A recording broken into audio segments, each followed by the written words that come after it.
जिठानी के 3 हैं।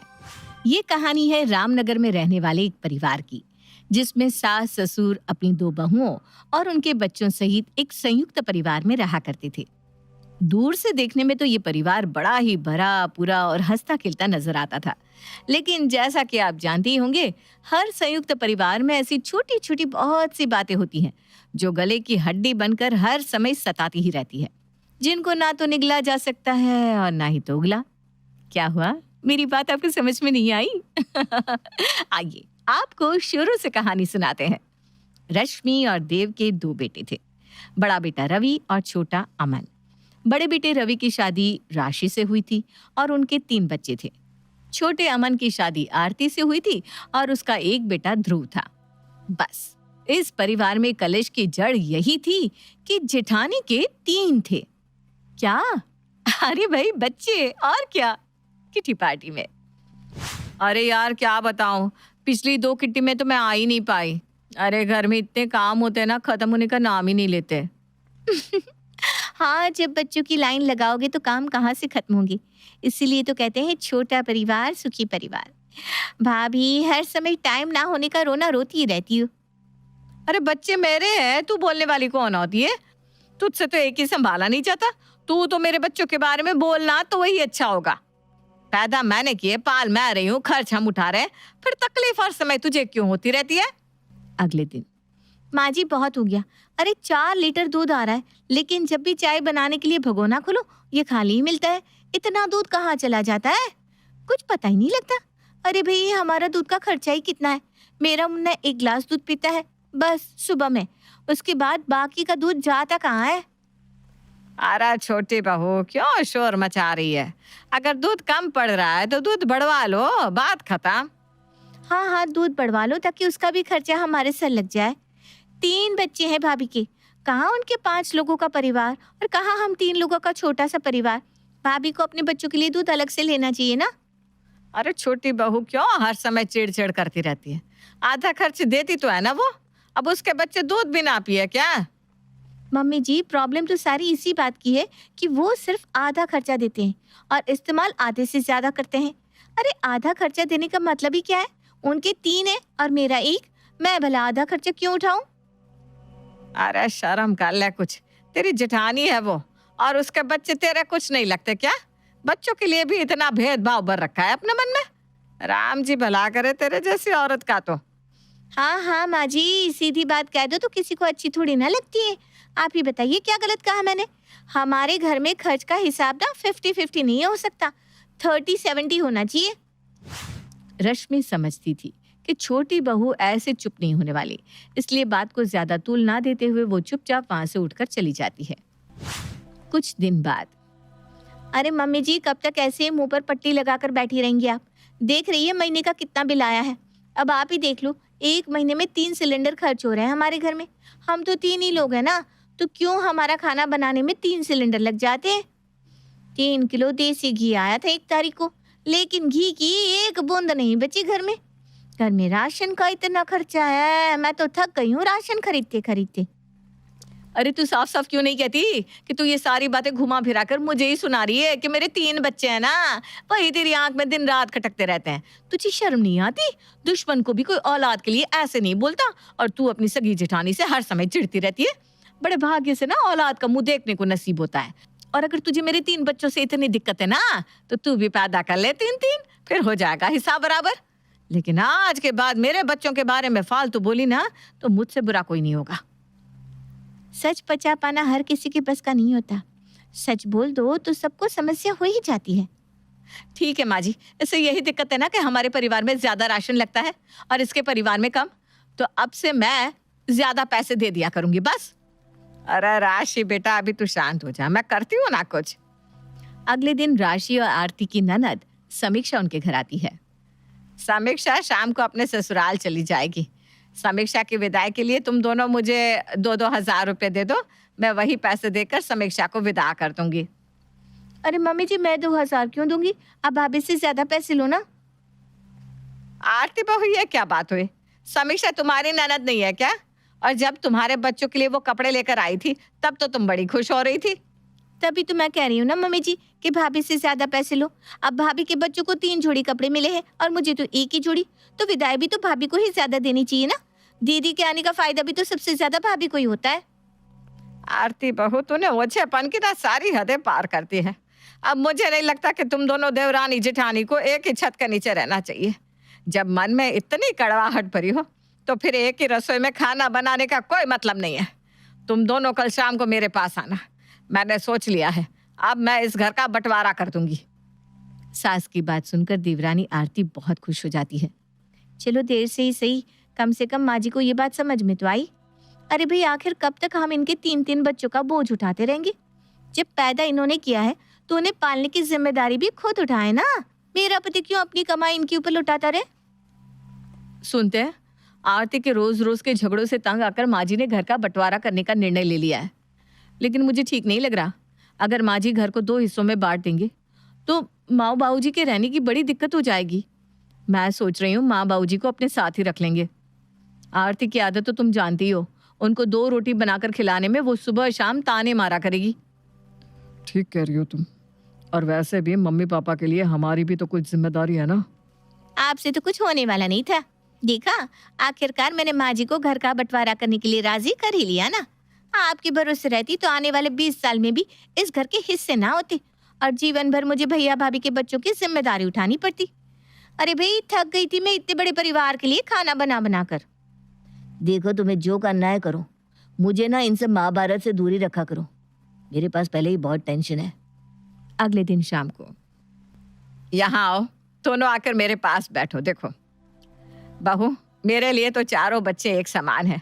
मैंने कभी भी बच्चों में कोई भेदभाव नहीं किया, इसलिए मैंने अपनी पूरी प्रॉपर्टी को 4 बराबर हिस्सों में बांट दी है। अब घर में झगड़े की कोई वजह ही नहीं बची। तुम दोनों अपने अपने हिस्से में चैन से रहो और घर की सुख शांति को बनाए रखो। बस मैं तुमसे यही चाहती हूँ। अरे माँ जी, आपका मतलब क्या है? 4 बराबर हिस्सों का मतलब मेरे पास सिर्फ 25% प्रॉपर्टी आएगी और भाभी के पास 75%। अरे माँ जी, प्रॉपर्टी तो 50-50 होनी चाहिए ना। ये तो नाइंसाफी है। अरे तो इसमें इतनी हैरानी वाली कौन सी बात है? उसके 3 बच्चे हैं ना, और तेरा बस एक। अगर तुझे ज्यादा प्रॉपर्टी चाहिए तो तू भी 3 बच्चे पैदा कर ले। और बेटा, तू ही तो रोज कहती थी ना, भाभी के 3 बच्चे हैं तो वो खर्चे में 75% हिस्सेदारी दे। दूध हो या राशन, तुझे तो हर बात से परेशानी थी। और तू क्या ताना मारती थी बार बार? यही ना कि 3 लोगों का खर्च कितना होता है, फिर तू क्यों बाकी लोगों का खर्च उठाए। मैंने बहुत सोचा बेटा, और फिर मुझे लगा बात तो तेरी सही है। तेरे पास खर्च ही क्या है, तेरे लोगों में खर्च ही क्या होता है। इसलिए मैंने 75% हिस्सा बड़ी बहू को दे दिया। उस बेचारी के पास तो खर्चा ही खर्चा है, उसे इस प्रॉपर्टी की ना बहुत जरूरत है। और बेटा, वो 3 बच्चे होने के कारण देती भी सबसे ज्यादा है, तो अब जब मिलने की बारी आई तो मिलना भी तो उसे ज्यादा चाहिए ना। माँ जी, मुझे अपनी गलती का एहसास हो गया है। मुझे कोई बंटवारा नहीं करवाना। हम लोग पहले की तरह मिलजुल कर एक ही घर में रह लिया करेंगे। क्यों भाभी?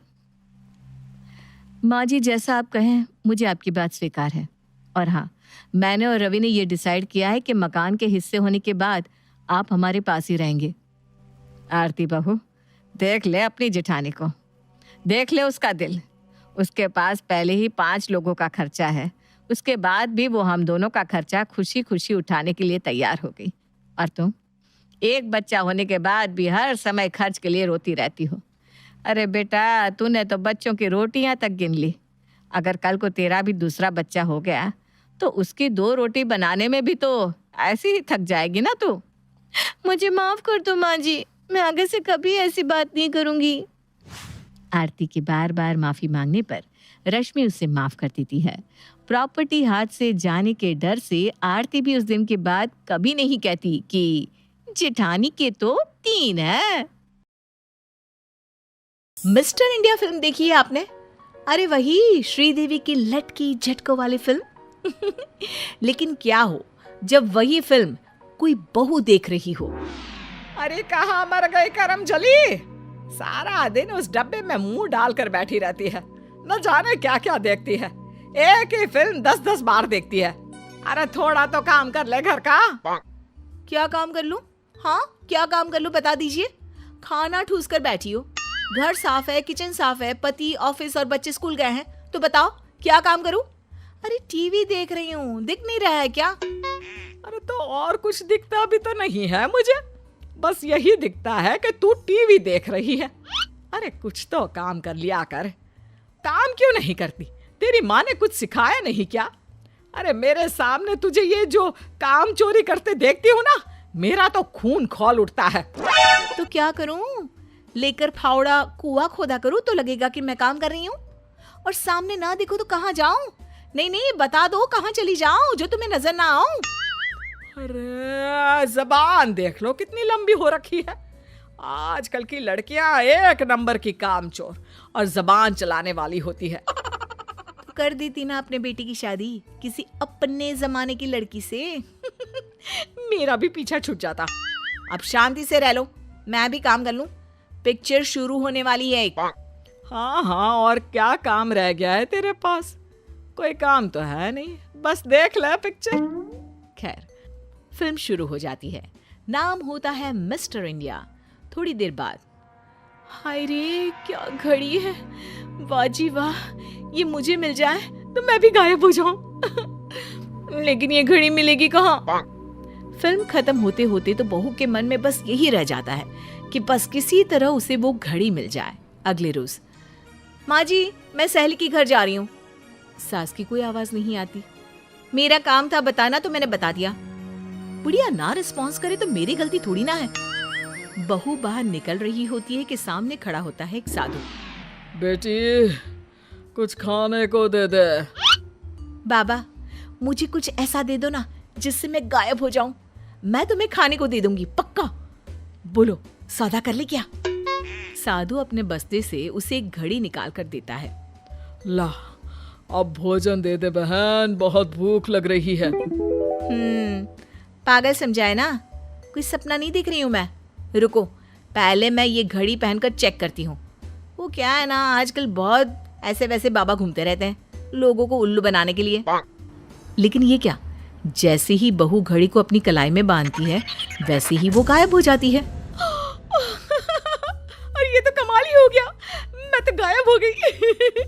मजा आ रहा है, अब तो मैं कुछ भी कर सकती हूँ। सासू माँ की नजर से मैं दूर रहूंगी तो मुझे काम भी नहीं बताएंगी, और तो और मैं ये जान पाऊंगी कि मेरे बारे में मेरे पीछे क्या क्या बात करती है। देवी कहाँ है आप? खाने को भोजन तो दे दे। भोजन वो तो मैंने बनाया नहीं। बस बाबा आप भी कितने भोले हैं। जब ये चमत्कारी घड़ी थी तो खुद ही गायब होकर किसी 5 स्टार होटल में जाकर खाना खा लेना था ना। यूं घर घर मांगने की क्या जरूरत थी? बेटा ये किसी की साधना है, इसका गलत उपयोग मैं कैसे कर सकता था? और तुमने वादा किया था कि तुम भोजन दोगी, लेकिन तुमने मुझे धोखा दे दिया। तभी सास आती है। अरे साधु महाराज क्या पागलों की तरह अकेले में बड़बड़ा रहे हैं? मैंने खिड़की से देखा आपको, बेल क्यों नहीं बजाई? ये लीजिए गर्मा गर्म खाना खा लीजिए। आप खा लें फिर हम लोग शुरू करेंगे। ये तो हमारे भाग्य है कि आप हमारे दरवाजे पधारे। साधु को अपनी गलती का एहसास होता है, लेकिन वो क्या करता, गलती तो हो चुकी थी। मैं कल आऊंगा, आपकी बहू को कुछ सामान दिया है वो वापस लेना। अरे क्या दे दिया है उस करमजली को? अरे साधु महाराज वो बहुत चालाक औरत है, आपने कोई कीमती चीज तो नहीं दे दी ना, वरना वापसी की तो भूल ही जाओ। साधु परेशान होकर खाना खाता है और चला जाता है। अच्छा मैं चालाक हूँ, कीमती चीज लेकर देती नहीं हूँ। अरे बुढ़िया ऐसी कौन सी कीमती चीज ले ली तेरी? अरे पता नहीं इस करमजली ने क्या लिया होगा साधु महात्मा से। मेरा कीमती बेटा लेकर बैठी है, अब इनका सामान भी ले लिया। चलो खाना खा लेती हूँ। सास अंदर जाती है जहाँ बहू पहले ही खाना खाकर बैठी होती है। अरे तू यहाँ कैसे? तू तो चली गई थी ना। वैसे पता है एक साधु आए थे। हाँ जिनसे आप मेरी तारीफ कर रही थी ना। वैसे कौन सा कीमती बेटा है आपका? सास हैरान हो जाती है कि इससे कैसे सब पता चल गया। अगली दोपहर, बहू, ओ बहू कहाँ हो? वो क्या है ना कि हे भगवान, ये फिर से मेरा सर खाएंगी। नहीं नहीं, मैं जल्दी से घड़ी पहन लेती हूँ। बहू घड़ी पहनकर गायब हो जाती है। सास कमरे में आती है, लेकिन उसे वहां बहू दिखाई नहीं देती। वो पूरे घर में बहू को ढूंढती है, लेकिन दिखाई नहीं देती। ये मोबाइल भी छोड़कर चली गई है, लेकिन गई कहाँ ये पता नहीं। अरे क्या हो जाता है इस लड़की को, बिना बताए चली गई। अब सारा काम मुझे ही करना पड़ेगा। सास लग जाती है किचन में काम करने और बहू गायब होकर सो जाती है। शाम को घर के दरवाजे की बेल से बहू की आंख खुलती है। सासू मां, देखिए तो कौन आया है। बहू तू कहाँ थी? तुझे तो मैंने पूरे घर में देखा, कहीं नहीं दिखी मुझे। माँ जी, आप भी ना, सारी बात अभी कर लो। अरे दरवाजे पर जो है वो वहीं से चला जाएगा, दरवाजा खोलिए। सास दरवाजा खोलती है तो सामने बहू की भाभी होती है। अरे आओ आओ बेटी, मैंने ना पूरा खाना बना दिया है, तुम ये बैग ले जाओ और मैंने ये चाय भी बना दी है। भाभी को सामने देखकर बहू पूछती है, अरे भाभी आप, क्या हो गया? खाना सासू माँ ने आप लोगों के लिए क्यों बनाया? क्यों? आंटी ने तुझे नहीं बताया? तेरी माँ की तबीयत बहुत खराब है। वो तो भला है आंटी का जो सारे लोगों की मदद की। अब आंटी से खाना लेकर मैं घर जा रही हूँ। बच्चों ने कुछ नहीं खाया है। अरे ये घर पर थी कहाँ, कैसे बताती, किसको बताती? फोन भी नहीं था, पता नहीं कहाँ गायब हो जाती है। सासू माँ, आपने इतना सारा खाना बनाया और आप थकी नहीं? थकी? अरे चक्कर आ रहा है, आज सुबह से बीपी लो हो रहा है, लेकिन क्या करती, तू थी नहीं और तेरी माँ की तबीयत खराब, तेरी भाभी अकेली। बहू को अपनी गलती का एहसास होता है कि तभी बाहर वो साधु आ जाते हैं। साधु जी, ये लीजिए आपकी घड़ी, नहीं चाहिए मुझे। भाभी चलिए माँ के पास चलते हैं। सासू माँ, रात का खाना मैं जल्दी से आकर बना दूंगी, आप आराम करना।